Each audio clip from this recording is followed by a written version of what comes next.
अनेक संतांनी, अनेक कवयित्रींनी, अनेक कवींनी वेगवेगळ्या कवितांमधनं, वेगवेगळ्या गाण्यांमधनं आपल्याला मनाचं सौंदर्य किंवा मनाचं स्वास्थ्य किती महत्वाचं आहे हे सांगितलंय.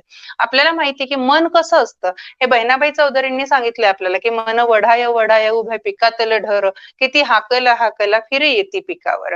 म्हणजे मन हे अत्यंत चंचल आहे आणि ते कितीही आपण एकाग्र करण्याचा प्रयत्न केला तरी पुन्हा पुन्हा ते चंचल होत असतं, हे आपल्याला बहिणाबाईंनी सांगितलं.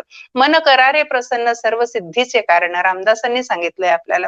मन करारे प्रसन्न सर्व सिद्धीचे कारण, म्हणजे जर तुमचं मन प्रसन्न असेल किंवा मन तुमचं नियंत्रित असेल तर तुम्हाला सगळ्या सिद्धी प्राप्त होतील किंवा सगळ्या गोष्टी तुमच्या आपसूक चांगल्या होतील, हे आपल्याला रामदासांनी सांगितलं.